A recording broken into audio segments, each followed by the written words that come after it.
Hello भैया, सबको जय यीशु मसीह की। आइए हम लोग प्रार्थना में चलेंगे। प्यारे प्रभु यीशु मसीह नाथ से जी, आप पवित्र पवित्र पवित्र जी, मैं आपके पवित्र खून को कहता हूँ। 2 मई 2020 की शाम को आपके हाथों से होते हैं। आपने एक बार फिर हमें मौका दिया कि पिता पुत्र पवित्र आत्मा जी, हम आपके महाति पवित्र बाइबल के द्वारा आपकी महिमा करने पाएँ। प्रभु यीशु मसीह हम चाहते हैं इस सभा की संचालन आप करें। पिता पुत्र पवित्र आत्मा जी, आपको यहाँ पे आमंत्रित करते हैं। यीशु मसीह नासरी जी चाहते हैं इस सभा का संचालन आप करें।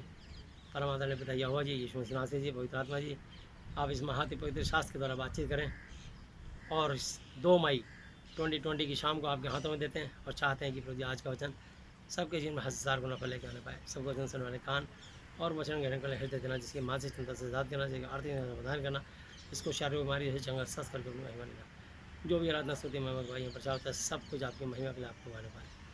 मैं अपने आप को आपके हाथों में सौंपता हूँ और अपने देश और दुनिया को आपके हाथों में देता हूँ। चाहता हूँ प्रभु यीशु मसीह दुनिया में जितना भी जहाँ भी कोरोना की स्पीड आजकल चल रही है, प्रभु जी कोरोना को ख़त्म करें। हम प्रार्थना करते हैं जड़ से प्रभु जी पूरे देश और दुनिया से ख़त्म करें। और इसके अलावा कोई भी कैंसर, किडनी पैरालाइज, बोलना चाहिए, brain tumour, blood pressure, sugar, कटिया, एड्स, भारी हार्ट, ऊपरी चक्कर, आईसीयू, कोमा, वेंटिलेटर पर जो भी जिंदगी और मौत से जूझ रहे हैं प्रभु जी, उनको भी आप चंगाई दें। अपनी दया भरा हाथ रख के प्रत्येक को आशीषित करें। मैं अपने आप को आपके हाथ सोता हूँ, बोले वाला मैं नहीं, मैं तो आपका पवित्र आत्मा हूँ। आज का वचन प्रत्येक के जीवन में हजार गुना फल लेके आने पाए। प्रभु जी जिसके मानसिक चिंता से आजाद करना चाहिए, आर्थिक समाधान करना चाहिए, शारीरिक बीमारी से संघर्ष अपनी महिमा लेना, जो भी आराधना स्तुति में गवाही प्रचार होता है, सब कुछ आपकी महिमा के लिए आपको बारे पाए। आगे समय बलगड़ी आपके हाथों में सौंपते हुए परमात्मा पिता यहोवा जी, यीशु मसीह नासरी जी, पवित्र आत्मा जी, आपको स्थान पर आमंत्रित करते हुए सारी आदर महिमा आपको देते हुए धन्यवाद धन्यवाद धन्यवाद की भेंट चढ़ाते हुए सब कुछ अपने उद्धार करता अपने जीत पर से यीशु मसीह जी की आदरणीय पवित्र जलाई नाम से मांगते हैं, आमीन। हालेलुया।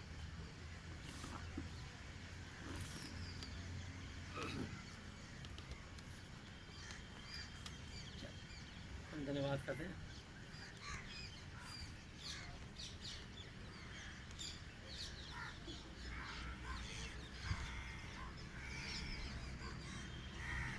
आइए हम देखेंगे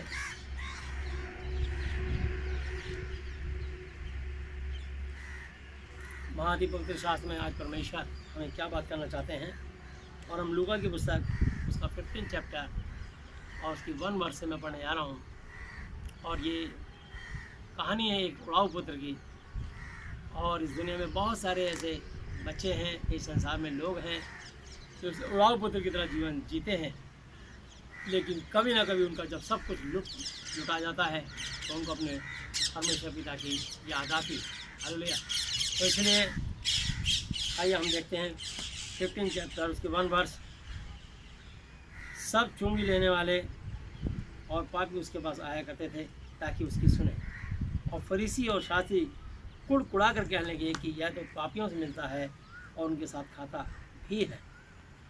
तब उसने उनसे यह दृष्टांत कहा कि तुम में से कौन है जिसकी 100 भेड़ें हों और उनमें से एक खो जाए तो वह 99 को जंगल में छोड़कर उस खोई भी को जब तक मिल ना जाए खोजता ना रहे। हालेलुया।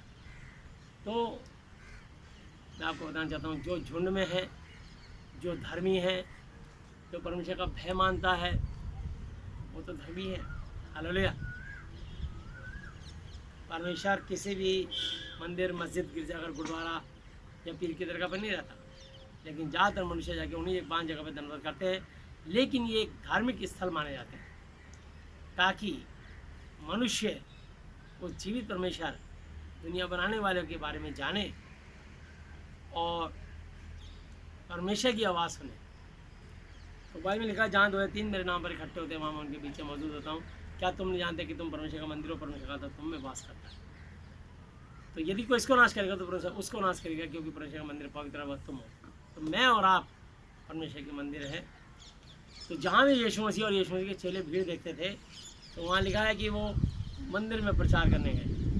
तो जहाँ अधिक भीड़ देखी वहाँ पर लोगों को परमेश्वर का संदेश सुना। और यीशु मसीह ने भी इसी मंदिर के विषय में कहा है। अब लोग वो सोचते हैं कि जहाँ ईंट गारे का बना हुआ, जहाँ लोग पूजा करते हैं वो मंदिर की बात नहीं है। वहाँ कहीं भी नहीं रहता परमेश्वर। वो एक धार्मिक क्षेत्र है कि वहाँ कहानियाँ सुनते हैं। मनुष्य अपने घर से, दुनिया से अलग हो गया, शांति के लिए जाता है, चाहे मिले या ना मिले, लेकिन थोड़ी देर के लिए दुनिया से कट जाता है और वह प्रार्थना करता है और अपने मन को शांत करने की कोशिश करता है। और वहाँ पे डरता है कि कोई दुनिया बनाने वाली शक्ति है तो शायद यहाँ मिलेगी, लेकिन वो वहाँ नहीं मिलती, वो बाइबल के वचन में मिलेगी। हालेलुया। और वो यीशु मसीह के नाम में मिलेगी। तो इसलिए मैं आपको बता दूं कि परम आदरणीय पिता यहोवा जी और यीशु मसीह जी और इस पवित्र शास्त्र की चर्चा इस वचन के द्वारा है। तो हम देखेंगे और 5 आयत में लूका 15:5, और जब वह मिल जाती है तब वह बड़े आनंद से उसे कांधे पर उठा लेता है कि मेरी खोई भेड़ मिल गई। और घर में आकर मित्रों और पड़ोसियों को इकट्ठे करके कहता है कि मेरे साथ आओ, मेरे साथ आनंद करो, क्योंकि मेरी खोई हुई भेड़ मिल गई है। मैं तुमसे कहता हूँ कि इसी रीति से, इसी प्रकार से एक मन फिराने वाले पापी के विषय में भी स्वर्ग में इतना ही आनंद होगा जितना कि 99 ऐसे धर्मियों के विषय में नहीं होता जिन्हें मन फिराने की आवश्यकता नहीं। तो इसलिए धर्मी तो पहले से धर्मी है, तो परमेश्वर धर्मियों के पास जाके क्या करेगा? जो परमेश्वर से पहले से डरते हैं, पाप नहीं करते, पाप करने से डरते हैं, किसी का बुरा करने से डरते हैं, किसी को बुरा बोलने से डरते हैं, परमेश्वर की दृष्टि में वो पहले से ही धर्मी है। हालेलुया। तो परमेश्वर जाते हैं पापियों के पास ताकि पापियों को अपना प्रेम दे, उनको दया करके और उनको एक पश्चाताप करने का मौका दें। और नहीं चाहते कि कोई पापी पाप में मरे, बल्कि चाहते प्रत्येक पापी पाप से फिरे। तो यहाँ पर लिखा है, या कौन ऐसी स्त्री होगी जिसके पास 10 सिक्के हों और उनमें से एक खो जाए तो वह दिया जलाकर और घर झाड़ बुहार कर जब तक वह मिल ना जाए जी लगाकर खोजती रहे। और जब वह मिल जाता है तो अपने सखियों और पड़ोसी ने उसको इकट्ठा करके कहती है कि मेरे साथ आनंद करो, क्योंकि मेरा खोया हुआ सिक्का मिल गया है। किसी का सोने के दिनार खो जाए या सोने का एक टॉप्स गिर जाए और पता लगा अभी तक 5 मिनट पहले था और अभी भी गिरा, इसका पेच या नट या पूरा टॉप्स गिर गया, उसको पता इतने एरिया में ही है, तो उस पूरे एरिया को जब तक वो पूरा लाइट जला के झाड़ू लगा के ढूंढेंगे जब तक वो मिल ना जाए, और जो मिल जाता है तो आनंद मनाते हैं। Thank you Jesus, thank you God, thank you Lord. धन्यवाद प्रभु, आपने मेरा ये टॉप्स की, मेरा सोने का सिक्का मुझे दोबारा से दिलवा दिया। हालेलुया। तो इसी प्रकार से परमेश्वर भी हमसे प्यार करते हैं। और यहाँ लिखा है,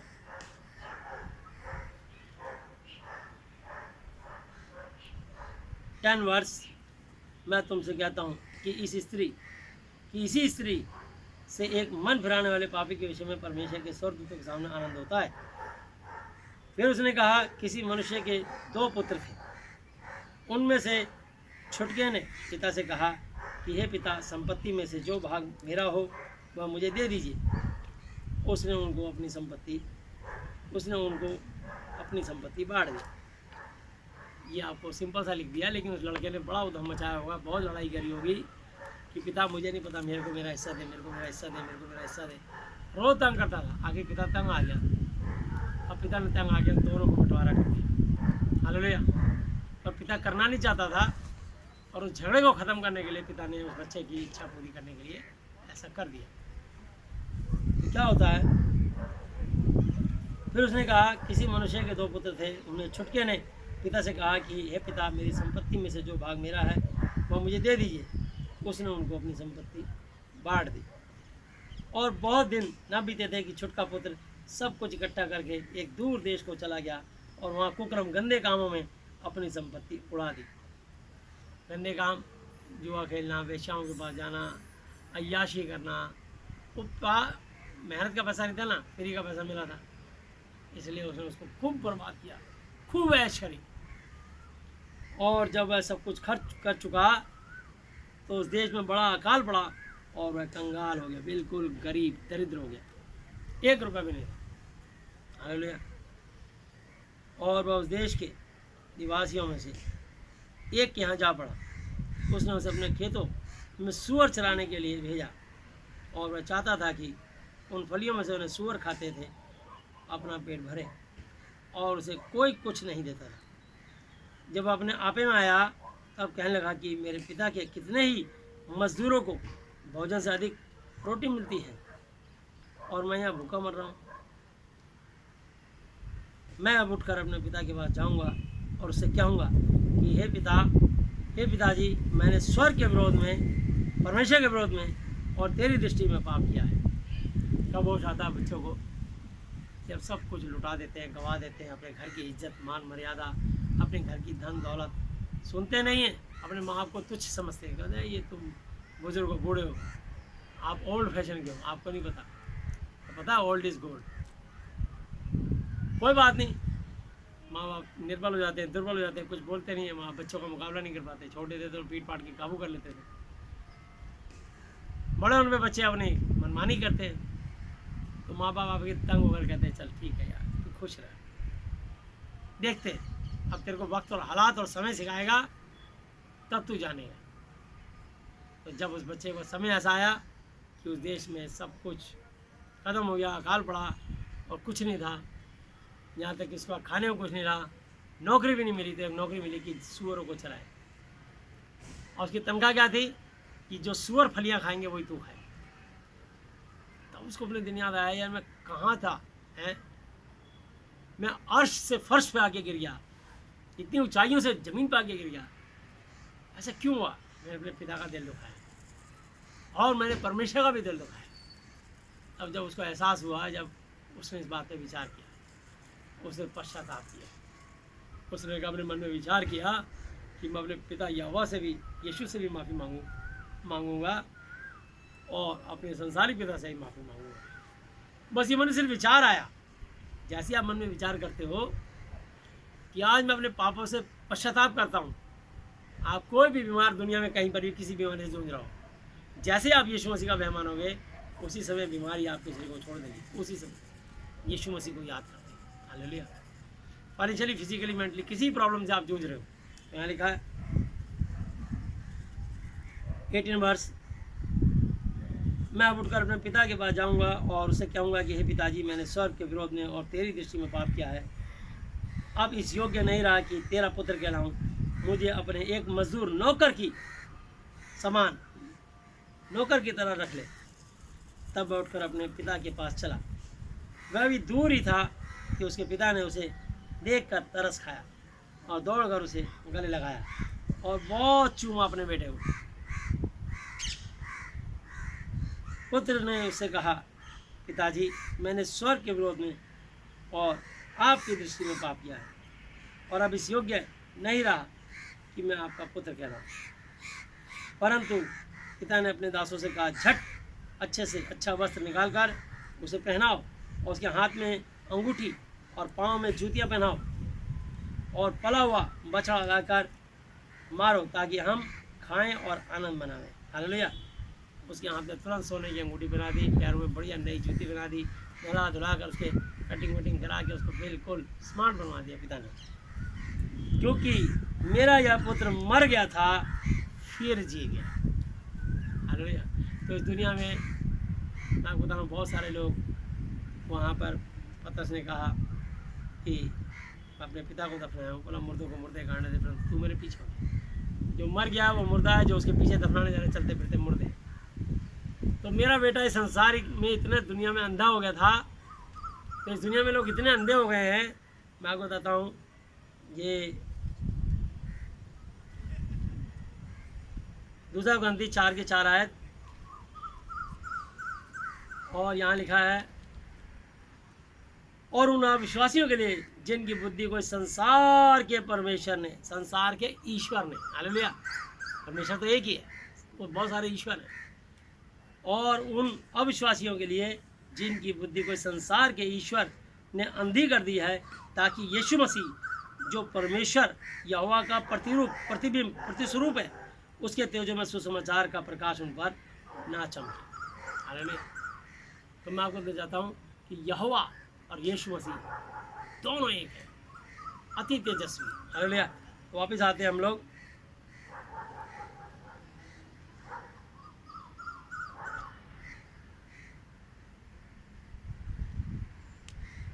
हालेलुया। क्योंकि मेरा यह पुत्र मर गया था फिर जी गया है, खो गया था अब मिल गया है, और वे आनंद करने लगे। परंतु उसका जेठा पुत्र बड़ा बेटा खेत में से आया, खेत में था और जब वह आते हुए घर के निकट पहुंचा तो उसने गाने बजाने और नाचने का शब्द सुना, और उसने एक दास को बुलाकर पूछा कि क्या हो रहा है, कि मेरे घर के अंदर इतना शोरगुल कैसा हो रहा है। जब भोजन तैयार हो गया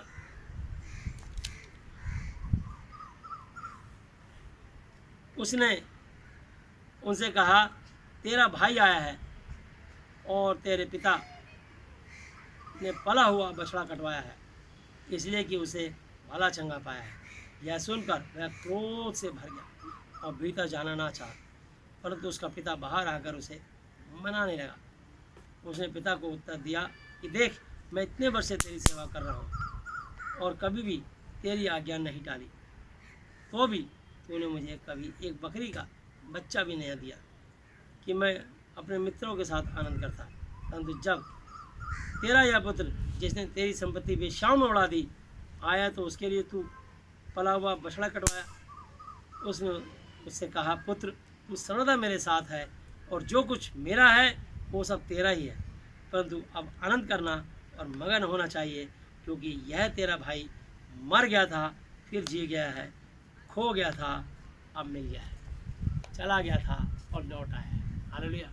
तो मेरे अजीज़ों, बस यही यीशु मसीह का संदेश है। यीशु मसीह चाहते हैं कि आप में से बहुत सारे लोग जो दुनिया में खो गए हैं, इस संसार के ईश्वर ने लोगों की बुद्धियों को अंधा कर दिया है और आप तरह तरह के जो गलत काम कर रहे हैं, जिससे जीवित परमेश्वर को छोड़ करके किसी को भी ईश्वर, अपने बहुत सारे तरह तरह के ईश्वर बना लिए। सच बात है, लाखों नहीं करोड़ों ईश्वर बल्कि करोड़ों प्रभु हैं, परंतु परमेश्वर एक ही है। हालेलुया।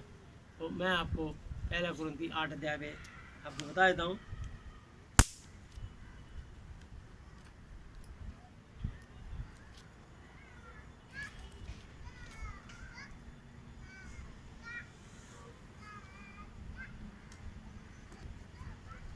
और मैं इसकी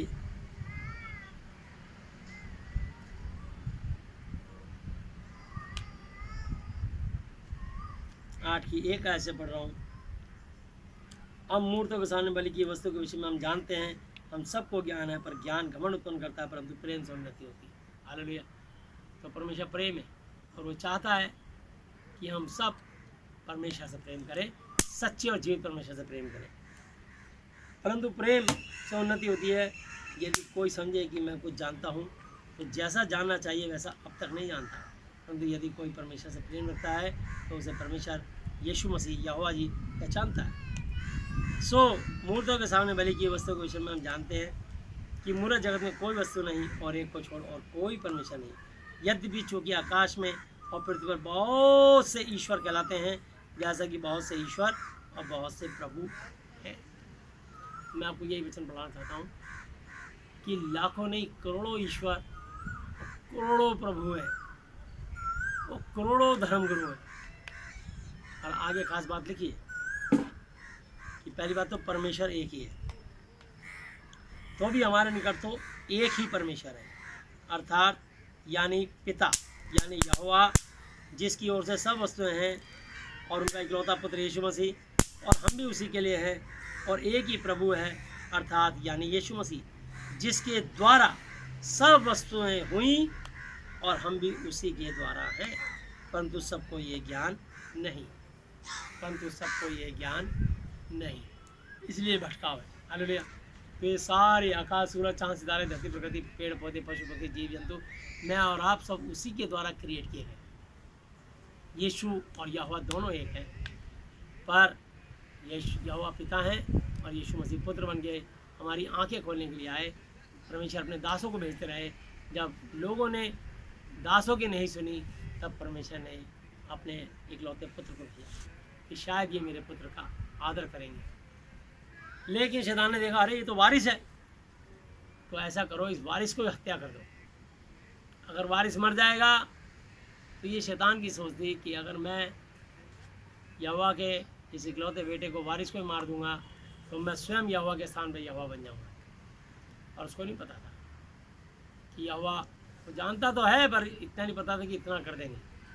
तो उन्हें अपनी चाल चली और यीशु मसीह को क्रूस पे जो है मरवा दिया, क्योंकि वो जिसको बीमार रोगी और परेशान करता था यीशु मसीह उसको आके ठीक कर देता। हालेलुया। तो यीशु मसीह ने सेहत में फ्री में ठीक किया लोगों को। तो शैतान को इसी बात की तकलीफ थी, और ये बात प्रेरितों का काम 10 की 38 पे लिखा है। प्रेरितों का काम एक्स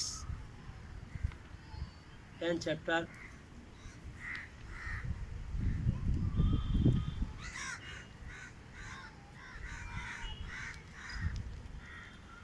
कि परमेश्वर यहोवा ने किस रीति से, किस प्रकार से यीशु नासरी को पवित्र आत्मा सामर्थ से अभिषेक किया।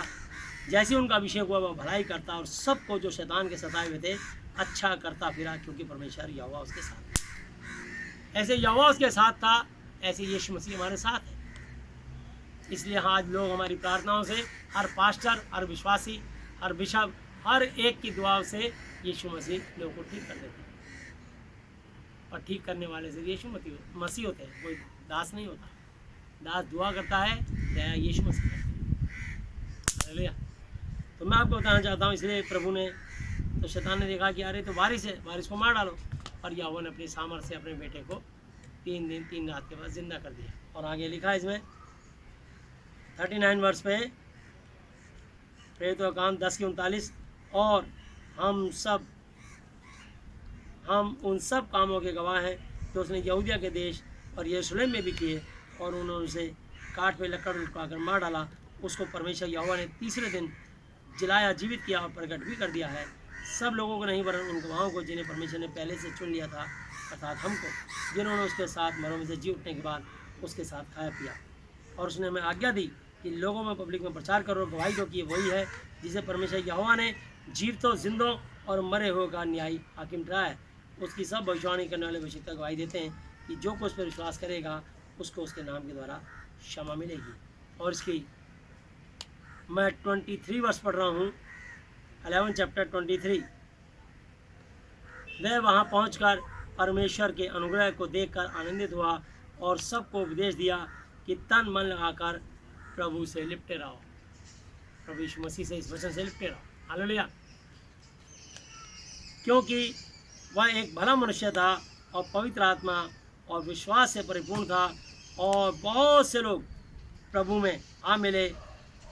तब वह शाऊल को ढूंढने के लिए तरसुस को चला गया, और जब उससे मिला तो उसे अंताकिया में लाया। और ऐसा हुआ कि 1 वर्ष तक कलीसिया के साथ मिलते और बहुत लोगों को उपदेश देते रहे। और चेले सबसे पहले अंताकिया ही में मसीही कहलाए, मसीह नहीं कहलाए, देख लीजिए, मसीही ही की मात्रा। तो यीशु मसीह को मानने वाले मसीही लोग। हालेलुया। तो इसलिए यीशु मसीह एक ही है, आज प्रभु यीशु मसीह। तो आज लोग जो जरा सा किसी के लिए काम करते हैं उसको मसीहा मान लेते हैं, लेकिन उनका असली नाम यीशु है। चमत्कार दिखाने का नाम मसीह कहलाए, और नासरत नगर नाम में जा बसे, इसलिए नासरी कहलाए। हालेलुया। तो परमेश्वर जीवित है, और आप उनका धन्यवाद दें और उनकी करुणा सदा की। हालेलुया। तो मैं आपको बताना चाहता हूँ कि वो परमेश्वर काम करते हैं, आज भी करते हैं। जिन्होंने कहा कि जो कोई पवित्र साथ विश्वास रखेगा वो कभी लज्जित ना होगा। आप सिर्फ प्रार्थना करें, और ये यीशु मसीह ने किसी भी दास को अधिकार नहीं दिया, किसी भी दास को। हालेलुया। मैं आपको बताना चाहता हूँ रोमियो की पुस्तक 9 अध्याय 9 चैप्टर 14 से 18 वर्ष तक, 9 की 14 से 18 तक मैं आपको बताना चाहता हूँ। सो हम क्या कहें, क्या परमेश्वर क्या अन्याय है? कदापि नहीं, क्योंकि वो मूसा से कहता है मैं जिस किसी पर दया करना चाहूँ उस पर दया करूँगा, और जिस किसी पे कृपा करना चाहूँ उसी पे कृपा करूँगा। तो ना तो चाहने वाले की, तो ना यह तो चाहने वाले की, ना दौड़ने वाले की, परंतु दया करने वाले परमेश्वर की बात है। क्योंकि पवित्र शास्त्र में फिरौन से कहा गया था कि मैंने तुझे इसीलिए खड़ा किया है कि तुझमें अपनी सामर्थ्य दिखाऊँ और मेरे नाम का प्रचार सारी पृथ्वी पर हो। सो जिस पर चाहता है उस पर दया करता है, जिसे चाहता है उसे कठोर कर देता है। हालेलुया। इसलिए रोमी 10 की और मैं इसकी 10 की 8, 9, 10, 11 आयत पढ़ने जा रहा हूँ। परंतु क्या कहती है यह कि वचन तेरे निकट है, तेरे मुंह में है और मन में है। ये वही विश्वास का वचन है जो हम प्रचार करते हैं कि हे इंसान, यदि तू अपने मुंह से अपने पूरे होशोवास में यीशु मसीह को प्रभु जानकर अंगीकार कन्फेस करे और अपने मन में यह विश्वास, हृदय में विश्वास करे कि परमेश्वर यहोवा जी ने उसे मुर्दों में से, मरों में से जिलाया, जीवित किया, तो तू निश्चय पक्का उद्धार पाएगा। क्योंकि धार्मिकता के लिए मन से विश्वास किया जाता है और उद्धार मोक्ष पाने के लिए मुंह से अंगीकार किया जाता है। हालेलुया। तो जैसे ही आप बोलते हैं यीशु मसीह, आज से आप मेरे पिता, गुरु, परमेश्वर हो, मैं आपका बेटा, बेटी, चेला, चेली, विश्वासी हूँ, जैसे ही आप अंगीकार करते हो उसी समय आपका उद्धार हो जाता है। हालेलुया।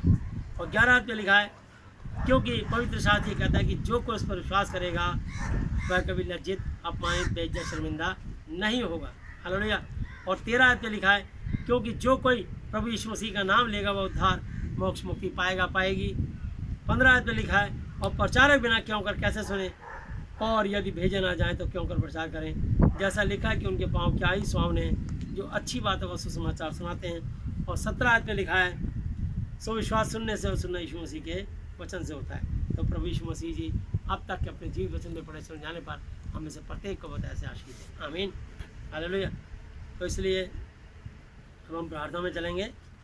और लेकिन ये आपको एक सूचना बता दूं, और अभी आपको वैसे मैसेज जाएगा, लेकिन हर संडे हम लाइव टेलीकास्ट होता है। तो कल यानी 3 मई 2020 को 12 बजे लाइव टेलीकास्ट आप YouTube पर देख सकते हैं कल का प्रचार। इसलिए सभी भाई बहनों से रिक्वेस्ट है कि आप अधिक से अधिक संख्या में आप जीवित परमेश्वर की वाणी सुने और सुनकर उस पर चलकर आशीष पाएँ। हालेलुया। तो प्रभु यीशु मसीह जी अब तक के अपने जीवित वचन में पढ़े सुने जाने पर हमें से प्रत्येक को बताया से आशीष। आमीन। आइए हम लोग प्रार्थना में चलेंगे। हे हमारे पिता, आप जो स्वर्ग में हैं, आपका नाम पवित्र माना जाए, आपका राज्य आए, आपकी इच्छा जैसी स्वर्ग में पूरी होती है वैसे पृथ्वी पर भी हो। हमारे दिन भर की रोटी आज हमें दें, और जिस प्रकार हमने अपने अपराधियों को क्षमा किया है वैसे ही आप भी हमारे अपराधों को क्षमा करें, और हमें परीक्षा में ना लाएं परंतु बुराई से बचाएं। क्योंकि राज्य और पराक्रम और महिमा सदा ही आपके हैं। मेरे प्रभु यीशु मसीह जी के नाम से आमीन। Hallelujah, hallelujah, hallelujah. बोलो प्रभु यीशु मसीह जी की जय। आइए हम लोग प्रार्थना चलते हैं। प्रभु यीशु मसीह, पहले मैं अंगीकार करा दूं। मेरे पीछे आप जो लोग बोलना चाहते हैं, अंगीकार रिश्ता जोड़ना चाहते हैं, जोड़ सकते हैं। प्रभु यीशु मसीह, आज मैंने जितना भी वचन सुना, ये सब वचन मेरे और मेरे परिवार के हर सदस्य के जीवन में 1000 गुना फल लाए। यीशु मसीह जी, आज मैं इस धरती पर अपने पूरे हृदय से अपने हर एक अपराधियों को क्षमा करता हूँ, और आपसे प्रार्थना, विनती और निवेदन करता हूँ कि आप भी मेरे पापों को, श्रापों को, गुनाहों को, गलतियों को, जानी जानी भूलों को क्षमा कीजिए। मुझे और मेरे परिवार के सदस्यों को मानसिक चिंताओं से, आर्थिक समस्याओं से, शारीरिक बीमारियों से और हर तरह की अशुद्ध आत्माओं से, इसके अलावा हमारे देश और दुनिया को कोरोना की स्पिरिट से पूरी तरह से आज़ाद, चंगा और स्वस्थ कीजिए। इसके अलावा दुनिया में जितनी बीमारियां होती हैं उन सब से आज़ाद कीजिए। आपने मेरी प्रार्थनाएं सुनी, मेरी प्रार्थनाओं को सुनने के लिए धन्यवाद। धन्यवाद पिता यहोवा, धन्यवाद प्रभु यीशु मसीह जी, धन्यवाद पवित्र आत्मा जी। मेरे प्रभु यीशु मसीह जी के नाम से आमीन। Hallelujah, hallelujah, hallelujah. बोलो प्रभु यीशु मसीह जी की जय। आइए हम लोग प्रार्थना करते हैं। प्यारे प्रभु यीशु मसीह नासरी, आप पवित्र पवित्र पवित्र जो आपके पवित्र खून के वजह से धन्यवाद करता हूँ आज के इस दिन के लिए, समय के लिए, शक्ति के लिए। यीशु मसीह, आपके फायदा जहाँ 2-3 आपके नाम पर इकट्ठे होते हैं, उनके बीच मौजूद होते हैं। प्रभु जी, आपका लाजवान एक से हो। आज का वचन प्रत्येक दिन 1000 गुना फल लाए। मैं सबके प्रति सारे पाप श्राप को यीशु के नाम से तोड़ता हूँ। विशेषकर प्रभु यीशु मसीह अपने भारत देश को और धरती की एक एक कंट्री को आपके चरणों में लाता हूँ। जितनी भी और कंट्रियाँ हैं, वहाँ के राष्ट्रपति को, प्रधानमंत्री को, सारे मंत्रिमंडल को, एक एक मनुष्य को आपके हाथों सौंपते हैं। कोरोना की स्पिरिट को यीशु के नाम से खंडन करते हैं। कोरोना को हम जड़ से यीशु के नाम से बांध चुके हैं। प्रभु जी, आपने आज़ाद कर दिया, विश्वास करते हैं और धन्यवाद करते हैं। प्रभु जी, अपने देश में 3 मई से प्रभु जी 5 बजे लॉकडाउन खुलना था, पर सरकार के निर्णय सरकार जाने, प्रभु यीशु मसीह हम धन्यवाद करते हैं कि अब कोरोना आगे नहीं बढ़ सकता और कोरोना के स्पिरिट को आप ख़त्म कर चुके हैं, हम विश्वास करते हैं। और जल्द से जल्द प्रभु जी जो लोग संक्रमित थे वो सब चंगे स्वस्थ होते चले जाएँ और कोरोना किसी के शरीर में रहने ना पाए। इसके अलावा प्रभु जी किसी को भी कैंसर, किडनी, पैरालाइज, गोल्ड में छेद, brain tumour, blood pressure, sugar, गठिया, एड्स, भारी हार्ट में ऊपरी चक्कर, आईसीयू में, कोमा, वेंटिलेटर पे, कोई भी किसी भी किस्म के नशे से जो लिप्त है, हर एक पाप शराब को तोड़ते हैं, पाप शराब क्षमा करते हैं। हर बीमारी को अशुद्ध आत्मा यीशु के नाम से उनके शरीर को छोड़ के बाहर निकल जा, तो हम यीशु के नाम से खंडन करते हैं, तोड़ते हैं, यीशु के नाम से बांधते हैं, पालन करते हैं।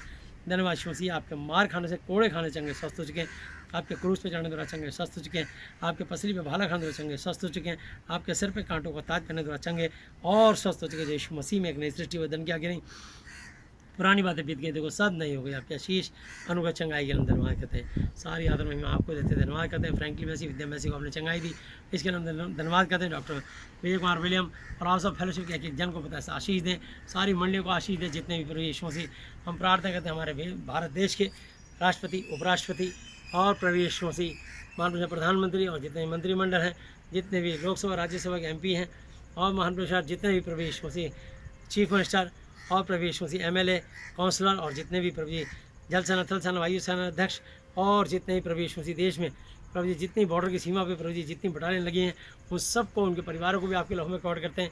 मान प्रभु हम प्रार्थना करते हैं, जितने IAS IPS अधिकारी हैं, जितने भी प्रभु यीशु मसीह हम प्रार्थना करते हैं, डॉक्टर्स हैं और प्रभु यीशु मसीह उन सारे डॉक्टर्स को, नर्सों को, उनके स्टाफ को आप चंगा स्वस्थ रखें।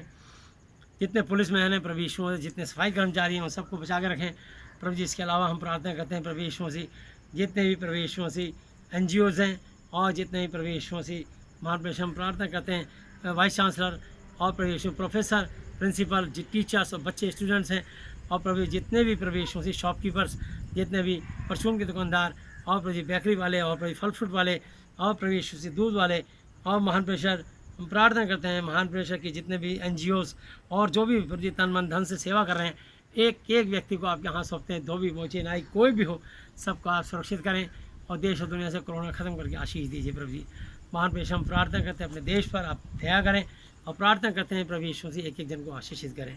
समय पर करिए आपके हाथों सौंपते हैं, धन्यवाद करते हैं प्रभु यीशु मसीह। आपके मार खाने से, कोड़े खाने से चंगे स्वस्थ हो चुके हैं, जिसके भी कमर में तकलीफ आ जाती है सब निकाल रहे हो प्रभु जी। आपके क्रूस पे चढ़ने वाले चंगे और स्वस्थ हो चुके हैं, जिसके हाथ पैरों में तकलीफ आ जाती है सब निकाल रहे हो। कि आपके पसली पे भाला खाने वाले चंगे स्वस्थ हो चुके हैं, जिसके भी पेट, छाती, प्राइवेट पार्ट में तकलीफ आ जाती है सब निकाल रहे हो। कि आपके सर पे कांटों का ताज पहनने वाले चंगे स्वस्थ हो चुके हैं, जिसके भी प्रभु यीशु गले, आँख, नाक, कान, मुँह, दांत में तकलीफ हड्डी पाई जाती थी, आप उसे भी निकाल रहे हो। आपके आशीष अनुग्रह चंगाई के हम धन्यवाद करते हैं। प्रत्येक की रक्षा सुरक्षा आपके हाथ में सौंपते हुए, इस देश दुनिया को आपके हाथों में देते हुए, प्रत्येक की मानसिक आती सारी चंगाई को यीशु मसीह नासरी के नाम से खोलते हुए धन्यवाद धन्यवाद धन्यवाद की भेंट चढ़ाते हुए सब कुछ अपने जीत अनुसार प्रभु यीशु मसीह जी के आदरणीय बहुजलाई नाम से मांगते हैं, आमीन। Hallelujah hallelujah hallelujah. बोलो प्रभु यीशु मसीह जी की जय। सबको जय यीशु मसीह जी की